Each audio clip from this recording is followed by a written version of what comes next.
Hi, I'm Edie Lewis, and welcome back to my channel, Edie Lewis Reviews. Before we get started with this video, please hit that subscribe button and the like, and leave a comment by the end of the video. I love to read those comments. Just make sure they are G, PG, or PG-13, nothing inappropriate or mean, because that's not, that's not good. Excuse me, so. Hope everybody's doing well, and everybody's remaining safe and stuff. And, because I know how times are going on right now.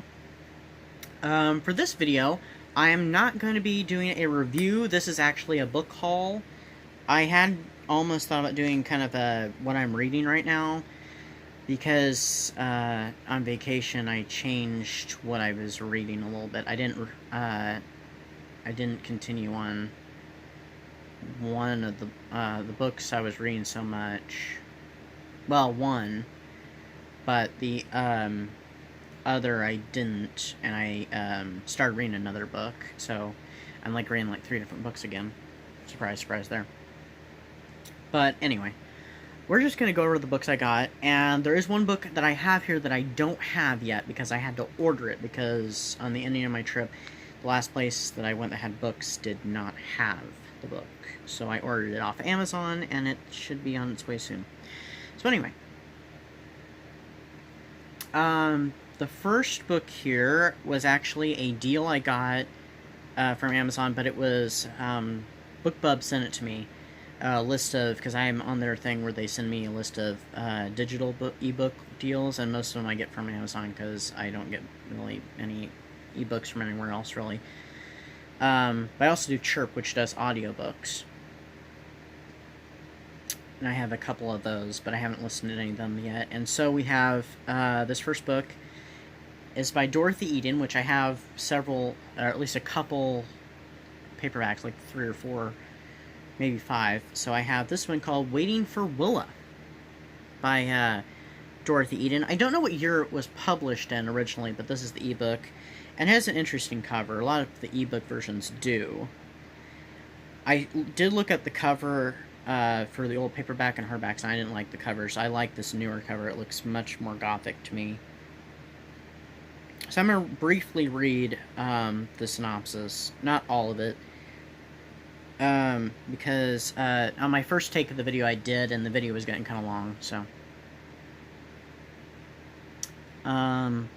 A woman vanishes into thin air, and nothing is as it seems in best-selling author Dorothy Eden's novel of romantic suspense and international intrigue set in Sweden. A situation has developed. I've made a decision. There is simply no other way. Wilhelmina. The envelope is postmarked from Stockholm, but it's the signature on the note inside that strikes fear into the heart of novelist Grace Asherton. As teenagers, she and her cousin Willa Bedford, made a secret pact. If Willa were ever in trouble, she'd send a letter signing it with her given name. That's most of the synopsis. There's just a little bit more, but I think that's good enough. So, it definitely sounds very interesting. It sounds to me a lot like a book by Mary Stewart. Last time when I did my first take of the video, I could not remember the name, and it took me a little bit to stop and think about it. The second book I have here, I either got it like right before the trip, like the night before, or I got it at the very beginning of the trip. I don't remember, so I'm counting it as part of my book haul. So, it's up to anybody who, it's anybody's opinion if you want to consider this or not. But this is a book by K.J. Charles. It's called The Magpie Lord, A Charm of Magpies, Book 1. It's part of a series. It's the first book, of course, and it's another MM romance gothic. These are all gothic books, by the way, that I'm doing. So this is my gothic horror and romance haul. And I actually found it on a list, I think, with Goodreads or something, where I was looking up MM Gothic Romance and queer Gothic books. So, and it it was in the same list with, like, the last book I did a review on. I think that one was. Or have I reviewed that one yet? I can't remember the last book I reviewed, but one of the last book I finished was the first in a series, and it was called,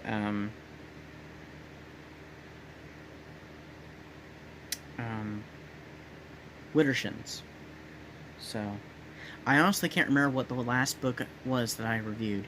I have not reviewed it. I remember now, because the last review I did was on a book series, was on a TV series, and the last book review was that textbook, Monsters in the Closet. Sorry. So I have not reviewed that one yet. I'm planning on reviewing it soon. This one has a long kind of synopsis or whatever. But I'm just going to read the first little bit. A lord in danger, a magician in turmoil, a snowball in hell. So it already sounds a little bit like Wittershins if you've read the Wyborn and Griffin series or just the first book. Exiled to China for 20 years, Lucien Vaudry never planned to return to England, but with the mysterious deaths of his father and brother, it seems the new Lord Crane has inherited an earldom. He's also inherited his family's enemies. He needs magical assistance fast. He doesn't expect it to turn up angry. So, I mean, that doesn't have much, because there's more but that's just kind of a... I think I stumbled upon that one while I was looking up books. I think more on the Wyborn series, the Wyborn and Griffin series. And I saw it, and it was actually on special. So I think I got it for free. I don't know if that special is still going on. And I got the Audible with it for 99 cents. Or $1.99. So I think I got it... I got the book free, and I got the Audible for like $1.99. So that was really cheap. So that's it for the ebooks. So I'm going to set my tablet down for a bit. Excuse me. And when I did the earlier version of this video, I did my books in the wrong order. So this is in the order now, pretty much, except I'm not sure about those, that I picked them up. And, oh, yeah, really quick. I got this. I forgot I did this at the start of the other version of the video, so I forgot. I got this Elvira Pop for a reduced price, and it wasn't clearance, it was just on special. And it was at Hot Topic, and I love Elvira, so this was a Hot Topic exclusive, like it says. And it had a huge green sticker on it, and so I tore that off, but it lifts on the residue, so... I love Elvira, now I have an Elvira Pop. I have a little one that came with the cereal, and I am eating the cereal, which I know, collectibles, you're not supposed to do that, but I didn't care. I wanted to see the little Elvira Pop. And I wanted to eat the cereal. So, I have an Elvira t-shirt that comes in a display box where you put the pop, but I will not take the pop out of the box. But I'm thinking about possibly wearing that shirt. And so, if it fits me, because the size is questionable. So, that was a side note. Oh, and on the back, it has a picture of Elvira. It's just, you know, she's not anatomically correct, but, you know. Oh, well. It's Elvira, it's a pop, you know, it's cool. So, I have here Psycho by Robert Blonk. I've actually seen, like, all the Psycho movies. Except for, I've seen all the Psycho movies. I've seen the TV pilot for the old show Bates Motel, not the newer one, but the old one that was only a TV pilot, and that was it, and it's counted as a direct sequel to the original movie, an alternative to Psycho 2. And I've seen the remake of Psycho. I have not seen the television series that, I think it was...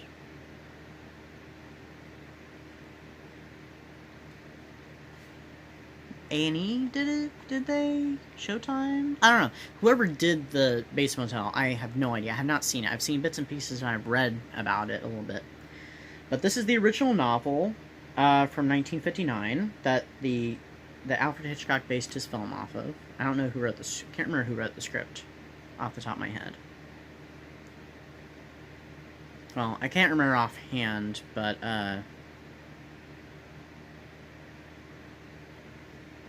it was, you know, an excellent movie, and it was, you know, one of the most shocking movies at the time, and so, you know, it's in film history. But this is the original novel.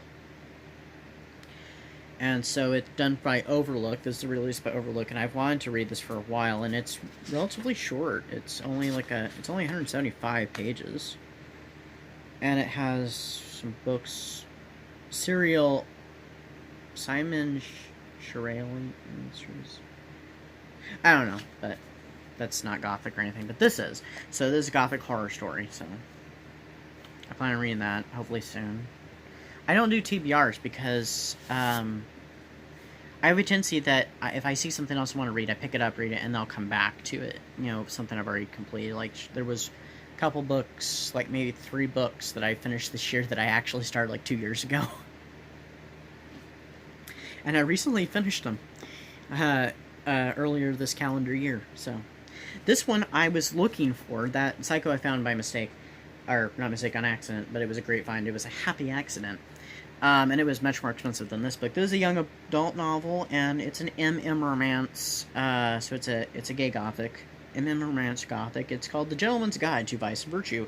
There's a series of these books. And there's one that just recently came out, I guess. But I've been interested in this one for quite a while, and it's a thick book. It's like 500-some pages. But I think the print is rather large and a little bit spaced, so it's not. It's probably not as intimidating as it looks. So I mean, that looks pretty intimidating. But yeah, it's considered to be witty, romantic, and irresistible from the first line to the last. The Gentleman's Guide to Vice and Virtue is the unforgettable escape of Lord Henry Montague, a charming young scoundrel who fully expects to carouse his way through his grand tour. So he must have come of age since he has the grand tour of Europe, anyway. I'm guessing it's Europe.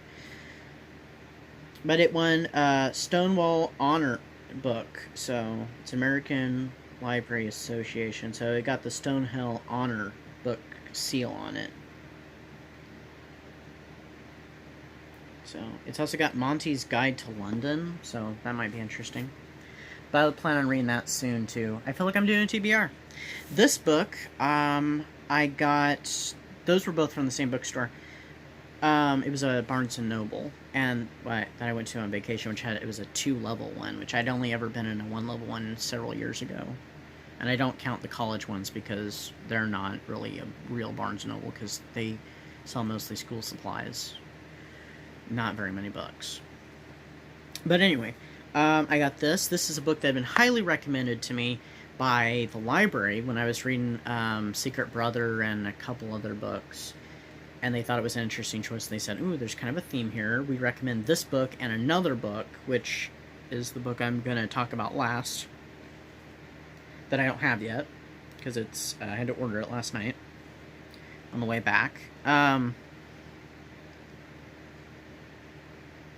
also somewhere else, this book had been recommended to me, so it's like, apparently it's been suggested I read this book.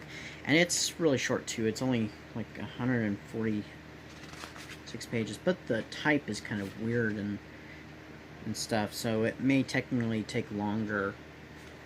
And none of these are mass-market paperbacks, which are the paperbacks I prefer, personally, but oh well. But it's by Shirley Jackson. It's We Have Always Looked in the Castle. Heard of it, never read it, you know, so I don't know much about it. But it's got cover art that wraps around it. It has the cover that's almost like a dust jacket. It has these cool pages that are kind of rough and stuff, which I don't know what that's called, but I've seen it on several books and I love it. It's just so cool. I think I have a book somewhere like it. This my hubby got me as a gift. Same bookstore. And the Psycho one and Gentleman's Guide also came from the same bookstore. But this is a beautiful copy of Phantom of the Opera and other Gothic tales. No idea what the Gothic tales were. He said, you know, pick out a book, you know, out of these, because I thought, oh, these are cool, and the store was closing because we got in it kind of late, and I had no idea that they closed at that time. I would have thought they would have stayed open later. The other day, so I was so disappointed. I was so mad because I couldn't find the book I was looking for, but I saw these, and they even had Dune, which I thought was weird. They had Dracula. They had 2 different Lovecraft ones. One that was complete works, one that was just Cthulhu mythos. They had complete Jane Austen, and they were all like this with the gold and stuff, which there's a scratch here. I think that was done by manufacturing. It has the ribbon. There was something weird at one of the corners of the pages where they had didn't cut them quite right, and so they got folded over. I'll probably just leave it like that. It's kind of an imperfection, but I was really surprised when I got it and I unwrapped it because it was wrapped in plastic, and you can only get these ones, this specific editions at Barnes & Noble. They're exclusives to them. But it had The Castle of Otranto, a Gothic story by Horace Walpole. The original, it's the first ever Gothic novel. And I'm not a big fan of that one, but I have been wanting to do a review on it. I just didn't have a copy of my own to do it with. And I couldn't get one from any library right now. Well, maybe. The college library might have it, but I don't know if they're lending books out. The local library is, but it's only curbside, and they're doing Bookmobile too. It has an Edgar Allan Poe story I've never read, and it has Carmilla, which I haven't done a review on yet. I plan on it. The Vampire by John Polidori I have done a review on already. It has a short story by Bram Stoker. It is not Dracula's Guest, though. It has a story by Mary Shelley, The Transformation. Never read it. Only read Frankenstein by her. E.T.A. Hoffman wrote a Gothic story called The Sandman. I've never read that. Oh, there's a story by Thomas Hardy in here, too. And Robert Louis Stevenson. It has a lot of stories I have never heard of that are Gothic, and so I'll probably read them all. And the last one's Phantom of the Opera, yet it's the first one mentioned, so. It would have been cool if the Dracula one had Dracula and Dracula's Guest. It was like red and black. It was really cool. I almost got that one, but I saw this, and I thought, oh, this is awesome. It's Phantom of the Opera, and I haven't done a review on that yet, but I do plan on it. It might be one that I do a series of reviews, so I do the book, and maybe one movie version, or a movie version after that, and then another movie version, you know. I don't know what to do with that yet, because I feel like if I did the first movie version, well, I think there was a movie version before that. Well, we'll cover that. The famous one, Lon Chaney, I think that one I would do as a video on its own, because it has a weird history to it, so. But that one was a beautiful gift, and they're kind of pricey, because they're $25, so if you've got two of these, it'd be $50 right there. If you've got four, it'd be $100. So, but I have a Chronicles of Narnia book similar to this that I got somewhere else. It was either vintage stock, or it was Books A Million, I don't know, but, you know, be fancy for a fancy library. So someday, when I have a fancy library, you know, I can put, you know, like my fancy books together, and so this would be one of them. Maybe with my signed Anne Rice book that I have. Although it looks nothing like that, you know, it's just a prized possession. The last physical book that I have here is a book I got yesterday on our way back. And that's when I also had to order the book that I was looking for at the second Barnes & Noble that they didn't have. I should have got it the first one because they had like 3 copies. But anyway, I found this one. It was on sale, and I tried to take the sticker off it, but it left all this residue on it, so I had to try and maybe some alcohol or something. I'll clean it off. I don't know.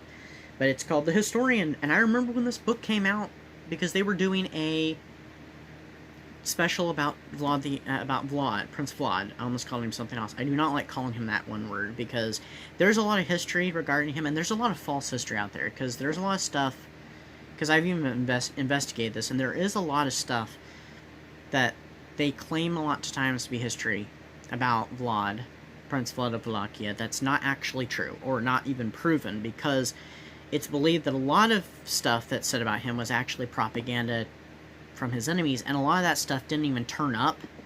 Some of it did, but there is some stories and stuff about him that didn't turn up till long after he was, you know, after he was dead, and it's believed that it was propaganda against, you know, against him. So there was even one documentary I saw one time in Vlad the Impaler. Damn it. Huh. I don't like calling him that because that was kind of what his enemies called him. And stuff, so.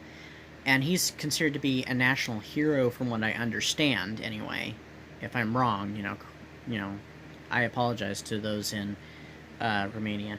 But I believe he was considered to be a national hero because of he was, you know, fighting the Turks off, trying to get, you know, his country back from being under Turkish rule. So, so I kind of respect him for that. I don't, you know, agree with the things he did. But some of the stuff I understand why, and the time period has something to do with that too, but he didn't do it because he was being cruel. he had a reason for it, but it doesn't mean I condone it by any means, because I don't condone violence, because I'm very much a pacifist. So I don't condone violence. But I do agree with, you know, taking back your country, though. Like, if there's been, like, invaders who invade your country, and, you know, fighting back against that because your land's being stolen, you know, your lives are being stolen, and you're being oppressed by these other people, that's different. But, I don't believe in violence, though. But this book, I remember being talked about in a documentary they had on, like, ABC years ago, and I don't know if I recorded on VHS or not. It was a long time ago, back when we did VHS, you know, back in, you know, so long ago. And they did mention this book and stuff, and I think they talked with the author, and they were doing this whole thing about blood, and they were talking about Dracula and stuff, and I thought it was really cool. It might have been 2020, I don't know. Might have been a 2020 special. But they mentioned The Historian by Elizabeth Kostova? I don't know. But it's a highly recommended book, and it's one I've been interested in ever since it came out. I can remember seeing this on the Walmart shelf before they remodeled and redesigned, you know, Walmart's setup. So, okay. Which it has to do with a woman who is plunged into a labyrinth where the secrets of her family's past are connected to inconceivable evil. The dark 15th century reign of Laud, it says the Impaler, so I'll say it there, and a time-defying pact that may have kept his awful work alive through the ages. And it is a vampire book, so it's mixing from what I understand, it is mixing history with fiction, and so it's kind of a historical fiction, mystery, Gothic story. So I just hope it's not offensive, but, you know. Alright, last book that I have to talk about really quick. I don't have, because I had to order it, and I was kind of upset about that. The bookstore I wanted to hit on the way back closed before it closed for the night before we could get to our destination. We got thrown off our destination slightly, so it was a no-go. But I did stumble upon, you know, The Historian, and it was a used copy for a really cheap price. And I was like, oh, that's too good to pass up. And they had like two copies and two used copies. One that was a newer edition. I think this was the newer edition. Slightly newer edition than the other one. The other one I think was an older edition. I liked actually the cover of both. Then they had a brand new copy that was, you know, full price. So I got one of the used ones. But the last book is by Shirley Jackson. It's called The Haunting of Hill House. Now, granted, I do have the Chirp audiobook for it on my Kindle, or my tablet, whatever. It wouldn't be a Kindle. But I really prefer to have a copy of it, and I prefer to read along with it. So, I listen to a lot of books on audio that I don't have, or I can't get my hands on. And then, other cases, I like to read along with audio, because I like to hear someone else's voice and stuff. And sometimes it helps create the voices in my head, and sometimes it doesn't. So,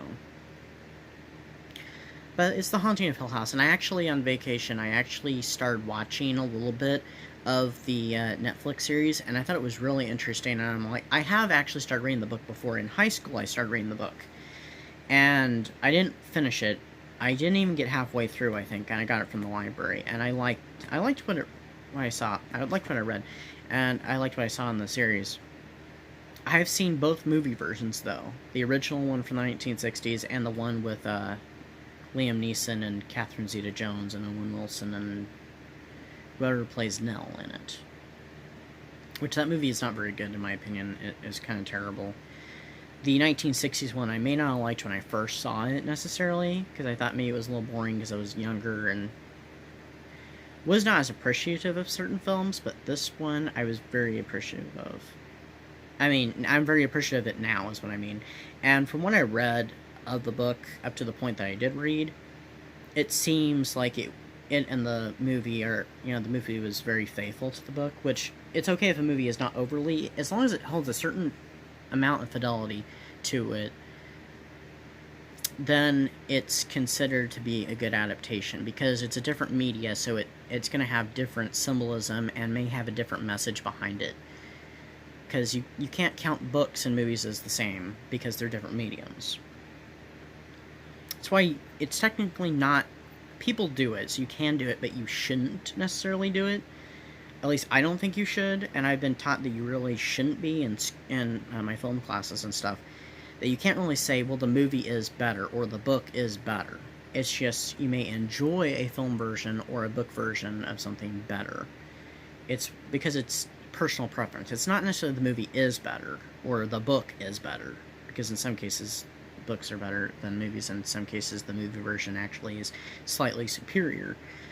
That's a rarity when the movie is more superior than the book, in many respects. But it does happen, too. But they have their own merits, and they're different mediums. They are talking usually about something different, in most cases. Not all. But the messages from the book don't always translate the same, and movie makers have a tendency to tell slightly different narratives, or put different messages in there. And that's okay to do, as long as you keep a certain fidelity. So, one case I would say is Alice Hoffman's story, Practical Magic, which is a great book. It really is. But many people, and I included, actually enjoyed the movie more. But Alice Hoffman's book is very good, though. It's just very different. And I plan on doing a book thing on that, too, sometime, a review on it. I don't have a copy of the book, though, unfortunately. But it's still a very good book. And the movie is excellent. I've seen the movie so many times. It's one of my favorite witch movies. And the book is very different, but it's still very good. So, that's all I have to talk about for this video.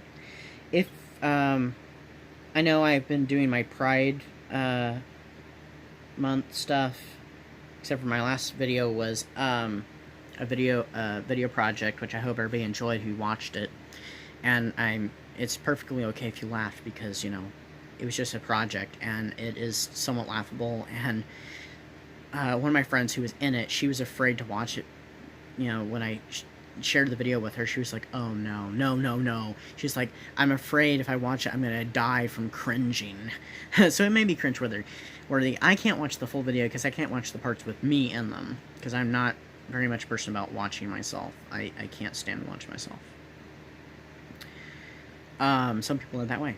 So I took a little break from doing my Pride series, which I know some Pride events, and the camera has moved, I think. Some Pride events have been postponed to October, but many places and stuff are still celebrating Pride Month in the month of June. And so I'm going to, too. And also some Pride events have been switching over and focusing on Black Lives Matter, which I commend them for, because, you know, bravo. You know, because we do need that change. I may not personally agree with some tactics and stuff, but we do need that change. Black Lives Matter. They really do. All lives do, but right now especially Black Lives Matter, because, you know, the Black American community has been treated so horribly for such a long time. So, I'm not trying to do a PSA, but, you know, we do need a change. All Americans should be treated the same, no matter what your race is, what your religion is, what your sexual orientation is. If you're, you know, gay, straight, bisexual, transgendered, you know, we need to be treated all equally. Because we're all in this together, which is a big thing they've been saying with the coronavirus stuff, but we are. And so, we need these changes, so. I support Black Lives Matter. I have since the beginning, and I always will. Because I think all lives matter. You know, no matter what your race, no matter what, you know, your, you know, social status is. Because, you know, it shouldn't be rich over poor. It shouldn't be rich before poor. And, you know, So, and it shouldn't be one race over another. And we shouldn't discriminate, you know, because you're this race, you know, you're not equal to me, or you're not the same. No, no. Deep down, we're all the same. We're all human beings. We're all renting time out on this planet, which is planet we need to be being respectful to the planet as well. So, I'm a bit of an environmentalist as well. So, be kind to the earth, and be kind to one another, and treat everybody fairly. So, I commend the LGBT community who are focusing their pride stuff on Black Lives Matter. I commend them, and I applaud them. I don't want to do a loud clap, so I kind of did an awkward I'm sorry. But there's a lot more gusto behind that, you know, just, you know. I feel weird just clapping by myself right now, so. Imagine that as a thunderous applause, so. But I'm still going to do my pride stuff this month, because I plan on doing Halloween stuff for October. That's the plan anyway, so. Plan might change. I don't know what I'll do. But anyway, if you're interested in my MM Romance short story, sorry, it flipped there. This is the cover and stuff. It is available on Kindle. It is 99 cents, so it's really cheap. It's a short MM erotic romance or erotic story. It's, you know, gay erotica. So check it out. And then, speaking of which, if you're interested in my novel, which I recently got some wonderful feedback from my mother-in-law, actually, this weekend. Or this week. Not this weekend, but this week. And you know, she gave the best feedback I have gotten, because I haven't gotten a lot of feedback from many people, unfortunately. There's been a couple, but she gave me the best, and she gave me a little bit of a detailed stuff, and some thoughts, you know. And, you know, she liked it. And she's not a gothic novel person, but she liked it, and, you know, so that made me feel great. So I appreciate her feedback very much. So, you know, I thank her. I don't know if she watches these videos. I honestly have no idea. I don't think she does, but I thank her anyway. The Curse of Rich House, a Gothic novel by Edie Lewis. This is available on Kindle. It is only $2.99. It's also available in paperback. So. And I should say that anybody who does meet me or so, you know, ever runs into me and stuff, and they have a paperback version, they want me to sign it, they can, because I've had people want to sign my book, and I have signed it, so I'm more than willing. I may be a little awkward about it, because I'm not used to signing books, but I will sign it, you know, and tell me what you think of my book. I love hearing about it. So, but those are both available on Amazon. Both on Kindle. My novel is available in paperback also on Amazon. Please visit my author page that's also on Amazon. And please follow me on Instagram and Twitter, and I'm also on BookBub and Goodreads. You can follow me on both those places. Also, visit the official Facebook page of my book, The Curse of Ridge House.